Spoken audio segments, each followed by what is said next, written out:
What's up mga brothers on the wheels? Welcome back sa ating walk around review. For today's features bike mga brothers, ang pinakabagong scooter ng FKM. Ito nga yung MTX 150 Hybrid. So mainit-init ito ngayon mga brothers. Kaya wag na nating patagalin. Ikutan na natin yan. Kaya let's go sa go! Get ready. Drop the beat.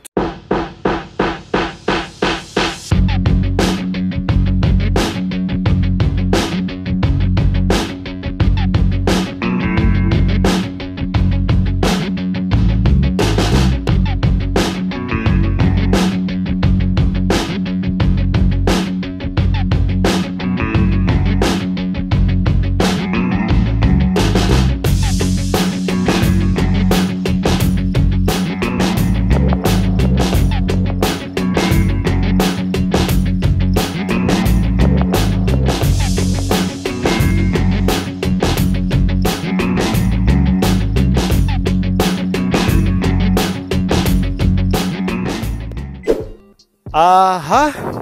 So eto na pala mga brothers ang MTX 150 ng FKM na galing sa QJ Motors. Alright. So napakagandang scooter na may masungit na body structure mga brother. At the same time, may pagka-elegante yung datingan niya. Nagustuhan ko rin yung kulay nito na parang gloss gray, no? Diba? Ano masasabi nyo mga brothers? Comment nyo nga yan dyan sa ating comment section pagdating sa kanyang itsura. Anyway, unahin natin yung kanyang harapan. Pagka tinitingnan ko to mga brothers, ang impression ko sa kanya, parang mukha ng isang predator na naka-helmet hindi yung walang helmet, pangit yun. Ito mukha siyang ganon, no? Para sa akin. Meron siya rito nga matulis na ilong hanggang dito. Ganda, di ba? Tapos yung kanyang split headlight. Yan. So by the way mga brothers, projector lamp na nga pala ang ating headlight dito. Tapos yung salamin, kapalo. Ito maganda sa QJ Motors, hindi sila nagtitipid pagdating sa pyesa. Pagbaba naman dito sa fender, check na natin. Wow! Flexible ang kanyang fender. Wala ka naman po problemahin dito pagka natupi ito ng konti. Safe na safe ito. Hindi ito basta-basta magsha-shatter, dumababasa. Ganda ng fender quality. At yung peels ng pintura, solid yung pagkakagloss niya. Anyway, panik tayo rito sa bandang taas. I like this one. No, yung linya dito. Diba? Ganda, diba? Pagka tinignan natin, no? Oh, may sarili siyang identity at characteristic, 'di ba? Pasasabihin na naman, ginaya lang nila. Pero ito masasabi ko, meron siyang sariling mukha, tsaka hulma, 'di ba? Kasi mostly ganito na talaga yung datingan ng mga scooter ngayon, mga brothers. Naka-split yung headlight. Depende na lang kung paano talaga dinidesign ng mga company. Pero this one, I like this. Very unique siya, no? Meron tayong badge dito ng QJ Tech. At meron tayong provision dito kung gusto nyong palagyan ng camera. Siguro pagtagal, someday na magiging regular na may mga camera na yung mga motorsiklo. O pwede nyo na mabili yung accessories. Parang alarm lang yan tapos pwede nyo pakabit, no, sa mga shops. No, meron tayo ritong non-adjustable na windscreen. Alright, clear po ito mga brothers. No, okay naman. At makapal naman ang kanyang quality, hindi naman basta-basta ito nababasag at mukha namang sturdy. Alright. Ang kanyang turn signal lights na LED nandito, no? Ayan, ang ganda. Meron siyang parang texture dito, makikita nyo. Ito sa kabilang side. For the idea sa kanyang lighting system, buksan natin para makita. Ayan, meron siyang hazard switch, di ba? Ba talaga pag LED mga brothers, no? Maliwanag at visible talaga, kitang-kita nyo. Ito yung kanyang park light dito. No, para siya kasing mata Ito parang nandito sa kanyang ano bang part ng mata to, nandito sa dulo. Yung lumalabas yung muta natin. Pero maganda yung park light niya, maliit and simple lang naman. Para again, kita naman pag lumalayo ka, visible naman siya. Then subukan natin yung kanyang headlight. So ito ang kanyang low beam mga brother. So iilaw muna ang dalawang projector lamp dito. Ayan Ay, alam ko may adjustment to dito sa ilalim Katulad do sa slick. Dito nyo lang i-adjust kung gusto nyong iangat pa yung headlight. And then i-high beam natin para makita nyo. Sa high beam sigurado iilaw na tong apat. Ayan imilaw na nga. nakakasilaw na, no, 'di ba? So ganyan po yung itsura niya pag naka-engage lahat ng kanyang daytime running lights, low beam and also high beam at naka-hazard switch o kaya naka-emergency parking. Yan. So patayin na natin. Punta tayo dito sa side profile nitong scooter, no? So dito mga brothers, wala na silang nilagay rito na sticker o kung ano-anong mga kolorete, no? Pinasimple lang nila para magmukhang elegante, no? At mukhang premium, alright? So ang gusto ko sa linings niya, pababa lahat to. O, diba? So maganda ito sa aerodynamics. Tapos yung curves ng fairings, smooth na smooth and very sleek. Ano, tapos yung combination ng kulay, simple lang. O, hindi ka na mababado yan. Sa running board, okay din, no? May kakapalan dito, no? At ang stepping board niya mga brothers, so dalawa. Meron ka rito, standard position, tapos pag nangawit ka, pwede ka naman mag-cruising position. Yan sa mga matatangkad, sa madalas ko makikita, dito sila tumatapak, no? Ang footrest ng ating pillion section, aluminum na yan.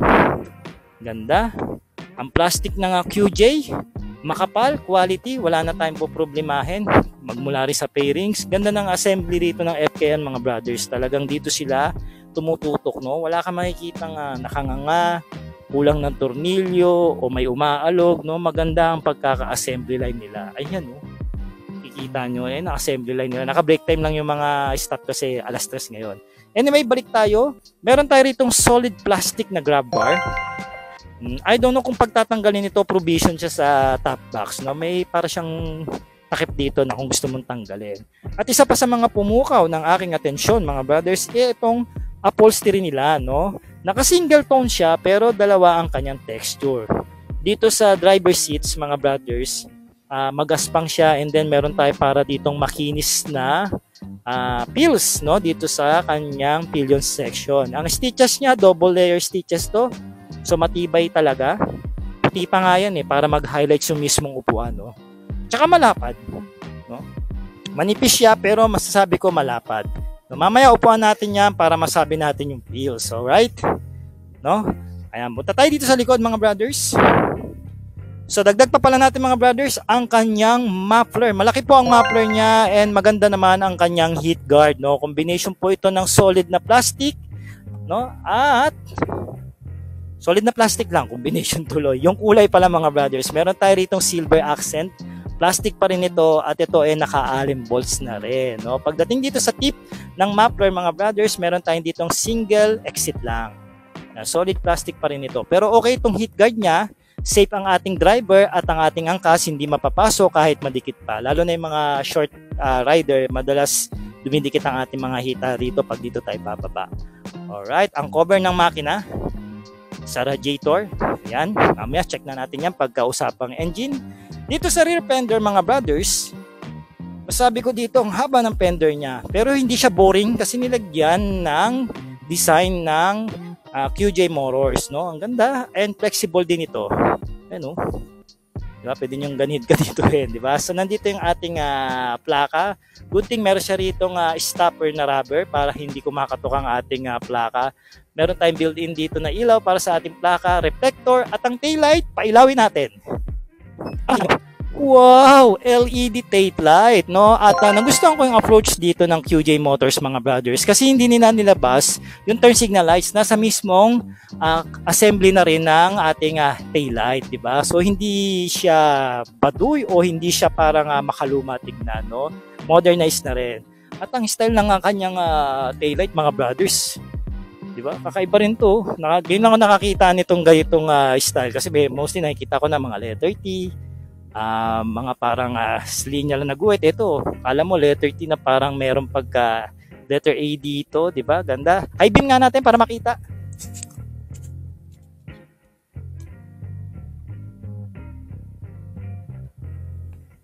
Hindi ko nakita mga brothers, pero kayo, ano sa palagay nyo? Malakas ba ang kanyang high beam pagdating sa kanyang taillight? Yung turn signal lights, ang lakas oh. Ba talaga pag LED?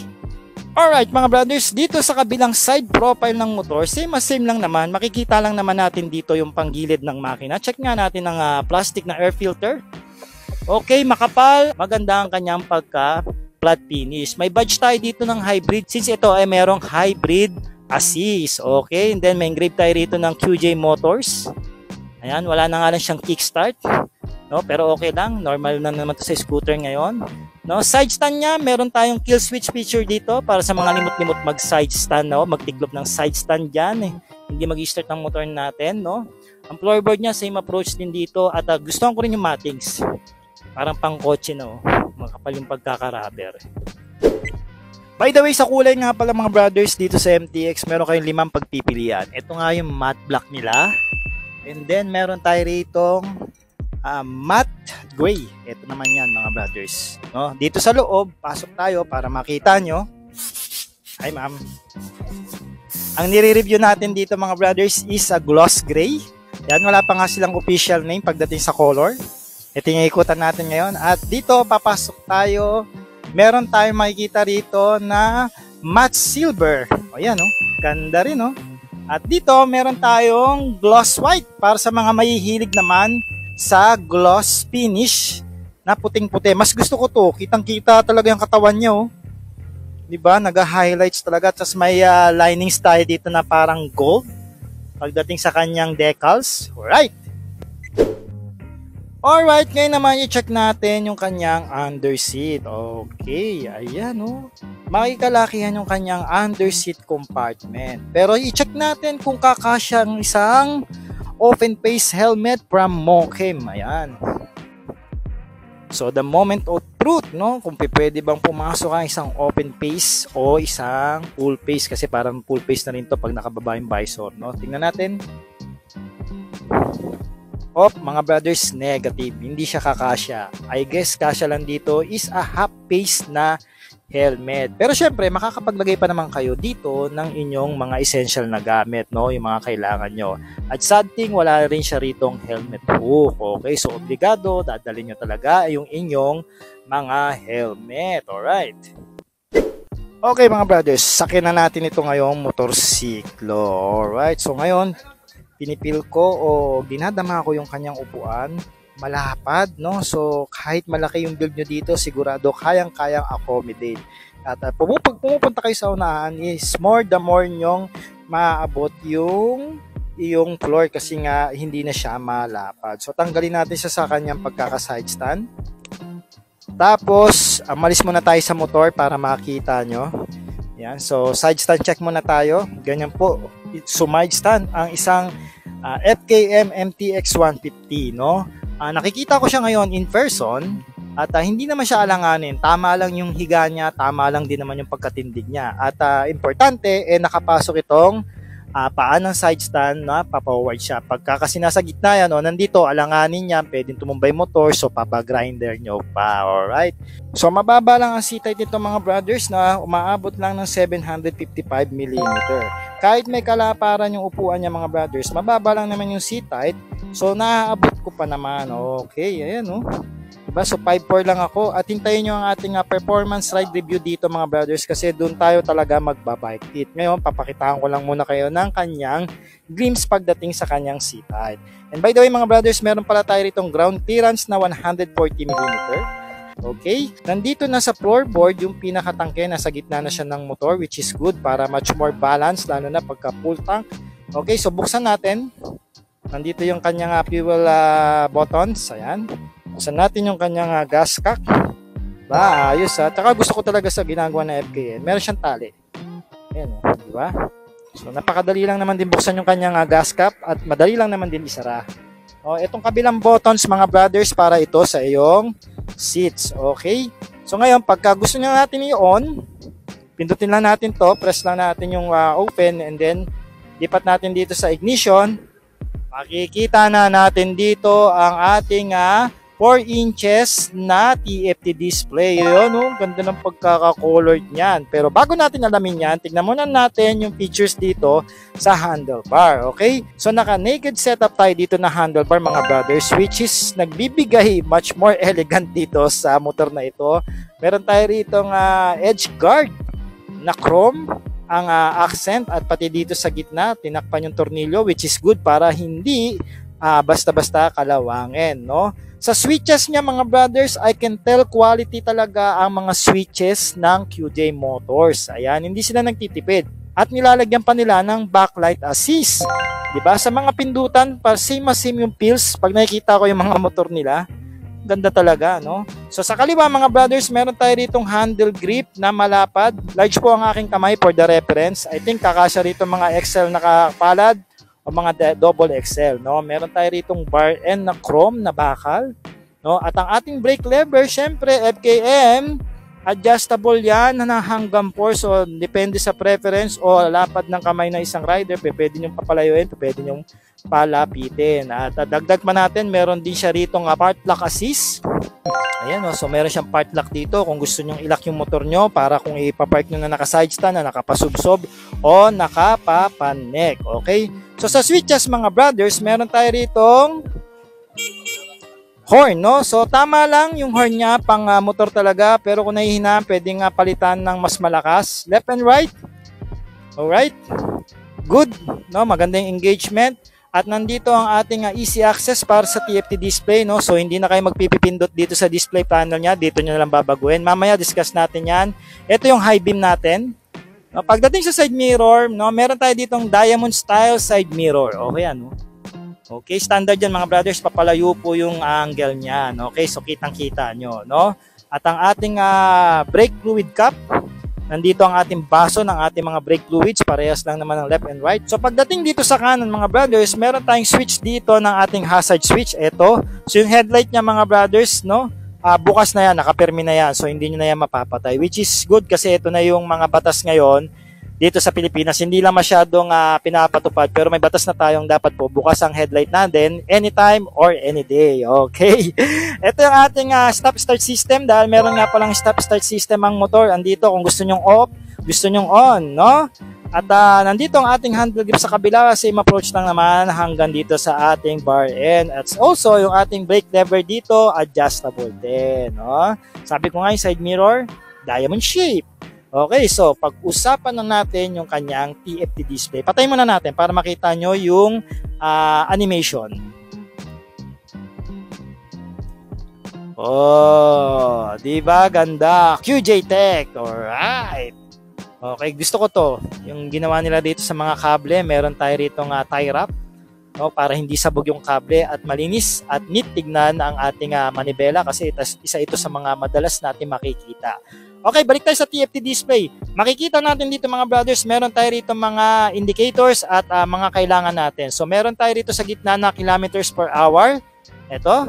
At meron tayong trip 1. Tingnan natin kung mababago. O, tapos hanggang trip 2, balik ulit sa total ng kanyang odo. Okay, so meron dito tayo sa kaliwa sa baba at nandito ating fuel meter at ang ating engine temperature. Okay, sa gitna yung odo. No, traction control nandito sa gilid, naka-on siya ngayon. No, ang ating RPM hanggang 12,000 yan mga brothers, no. Etong mode PO, ito po yung kanyang hybrid assist, no. Pagka yan po naka P1, ibig sabihin naka hybrid on po siya. So buksan natin. So madali lang naman, no. Si-switch nyo lang itong kanyang stop start buttons ng dalawang beses. Yan, so mag-P1 na siya. Okay? So pag ini-start natin, hintayin natin siya mag-ready. So nakita niyo mga brothers, nag-green yung ready. So ibig sabihin, naka-assist na po yung ating hybrid features dito sa motor na ito. Okay, meron tayong makikita ditong clock sa gitna. Ito yan mga brothers, no? At ating voltmeter at ang ating temperature, no? Sigurado ito yung humid temperature, no? Yung pinaka parang environment niya. Alright? So nandito yung ating average fuel kilometers nandito sa kaliwa. Dito sa taas meron tayo rito makikitang indicators ng Bluetooth. No, engine check, nakabukas yan dahil nakapatay pa ang scooter, mawawala yan pagka binuksan natin, at ang ating ABS indicators. Ngayon naman mga brothers, pag-usapan natin yung kanyang mga option, no? So ngayon mga brothers, pakailaman natin yung kanyang setting. So una natin makikita rito is yung kanyang interface. Pag pinasok natin yan, may dalawa siyang theme, isang dark mode tsaka normal mode. So auto na lang natin yan. Ayan, di ba? Para naka-auto siya. I think pagka matingkad yung araw, magpuputi ito eh. Tapos pag gabi, magda-dark mode siya. Ganun yan eh, katulad doon sa Slick. Okay, so pasok tayo ulit. Yung clock, kung gusto nyong baguhin o i-settings, ayan, pwede. Exit na natin. Pinakita ko lang sa inyo. Yung brightness, Kung gusto nyo manual, ako inoto ko na lang para siya yung kusang nag-a-adjust ng auto depende sa liwanag na nasa sensor niya. Alright. Yan, tapos meron tayo ritong unit. Kung gusto nyo gawing miles o kilometers per hour information, dyan yung makikita kung ano pa yung mga iba niyang information. Parang wala akong maintindihan dito ha. Sabay ganun no? Okay, mobile Bluetooth connectivity. Kung gusto nyo i-connect yung inyong phone dito sa motor, no, para makita nyo yung mga maintenance niya, mga tinakbo niya, no, katulad sa mga ibang brand, no. Ito na yung tire pressure monitoring. Ayan, sinet ko na yun ng PSI. So ngayon may fail dito. Siguro ito kakalibrate. Ayan, kakalibrate mo siya, oh. So ngayong likod naka 30, yung front ikakalibrate niya, i-detect niya kung ilan na yung PSI. Pero kanina naka 30 yan no. So dadagdagan mo lang ng dalawa, so standard na siya na 32. Exit na natin. So yung traction control dito mo in on and off kung gusto mong close o off o gusto mong i-open. So exit na natin. Ayan, babalik siya sa dati. Alright. Dagdag ko na nga rin pala mga brothers dito sa kanyang ignition. Nandito tayo sa open ngayon, so pwede na natin ma-access dito yung seats at saka fuel, no? Pagka pinress natin, tutunog yan, and then pag nilipat natin dito, ready na tayo para i-start yung scooter. Pero syempre dapat nakatiklop ang ating side stand, no? Meron tayong lug compartment dito at dito sa loob meron tayong dalawang socket mga brothers, no? So isang type C at isang USB, no? Malalim naman yung ating lug compartment dito, but I guess magkabit na lang kayo din ng cellphone holder kung magcha-charge kayo ng cellphone para makapag-navigate kayo. And by the way, ito nga pala yung kanyang susi mga brother, oh ganda oh. O di ba, premium na premium from QJ Tech. Okay, so pwede nga pala natin tong i-alarm, i-unlock. Okay, at ibuksan natin yung seat. O ayan, bukas na. O di ba? O walang kahasel-hasel, maganda yung remote niya. Tapos may susian pa to ng seats mga brothers. Tingnan niyo Press niyo lang tong ilalim, meron tong susi. So ayan no. So ang purpose nito, pwede nyong ma-unlock ang inyong upuan dito. So meron dito yung secret na access. Yan, kung sakaling magka-problema yung battery nyo, ma-access nyo pa rin yung upuan nyo. Okay. Ayan, ito yung likod niya. O, diba? Astig Okay mga brothers, pag-usapan na natin ng suspension, brake at ang gulong nitong MTX 150 ng FKM. Dito sa unahan mga brothers, meron tayo ritong 240 disc rotor at dual piston pot caliper na preno. And by the way, meron na rin pala itong ABS o anti-braking lock system. Okay, para po sa safety natin sa preno na hindi naglalak na pagkukos ng ating pag-slide o aksidente. Naka-front telescopic fork tayo rito mga brothers at meron tayo ritong tire size na 110 by 80 at 14 inches wheel mags. Tubeless na ito mga brothers at ang kagandahan, branded by CST na rin yan. Tingnan natin yung kabilang side para makita nyo. Ang ganda ng kanyang mags, no? Meron tayo ritong spoke na 1, 2, 3, 4, 5, 6 at nadidivide siya sa dalawa kada spoke. Alright. May reflector pa tayo rito para kitang-kita tayo lalo na pag tayo ay nag-U-turn. Going dito naman sa kanyang rear, mga brothers, meron tayo ritong dalawang adjustable na twin shock, no? Dalawa na twin pa, no? Dual shock po ito na dito sa likod na adjustable mga brothers. At dito naman sa gulong mga brothers, meron tayo rito 130 by 70 at 13 inches naman, no? And branded by ito ng CST na tubeless na rin. Okay, so check natin dito yung preno. So meron tayo ritong preno na single pot caliper o single piston na pot caliper. Ayan, na preno. At ito meron na rin palang ABS, no? So dual channel po ang ABS niya mga brothers. Okay, so ang ganda pala ng setup ng preno nito. So mga brothers, usapang makina na tayo, no? Ang pinaka-highlights ng motor na ito pagdating sa makina is yung kanyang liquid cooled. So bakit nga pala ginawang liquid cooled yun? Syempre, mataas ang compression ratio. And once again, maraming salamat sa iyo, Ikimoto, at binigyang linaw mo kami pagdating sa liquid cooled at air cooled na yan. So mga brothers, apat nga pala ang valves niya, sabi ko nga, at single overhead cam ito na may 150cc single cylinder. Okay, so punta tayo sa kabilang side para makita nyo.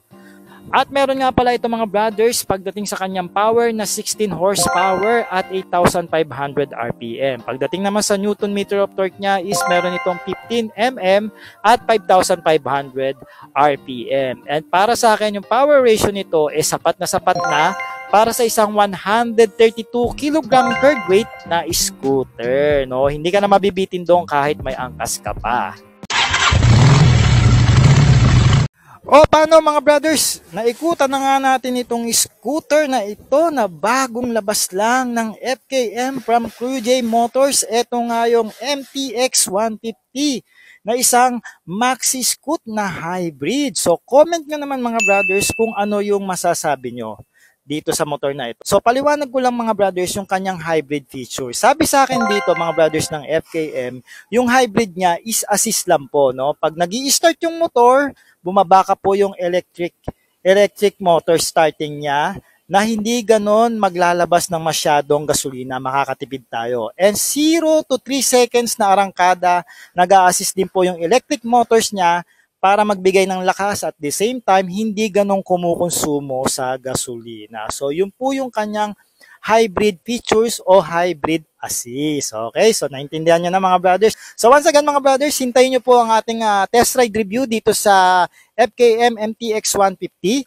Okay, at i-comment nyo naman po ang kung ano masasabi nyo sa motor na ito. And also yung presyo, pakita lang natin yung cash price niya kasi yung terms nito iba-iba po yan, depende po sa dealers ng FKM. At nandiyan naman po sa comment section yung mga dealers nila, no, inquire nyo na lang po, nandiyan naman po yung cellphone number. Okay, so mga brothers, paano i-share nyo ang ating episode dito sa motor na ito.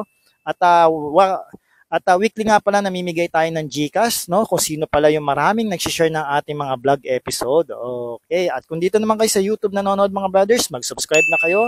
Click yung notification bell para lagi kayong updated sa ating mga ilalabas na vlog from FKM. So mga brothers, ako po si Art. Maraming salamat po. Ride safe and cheers!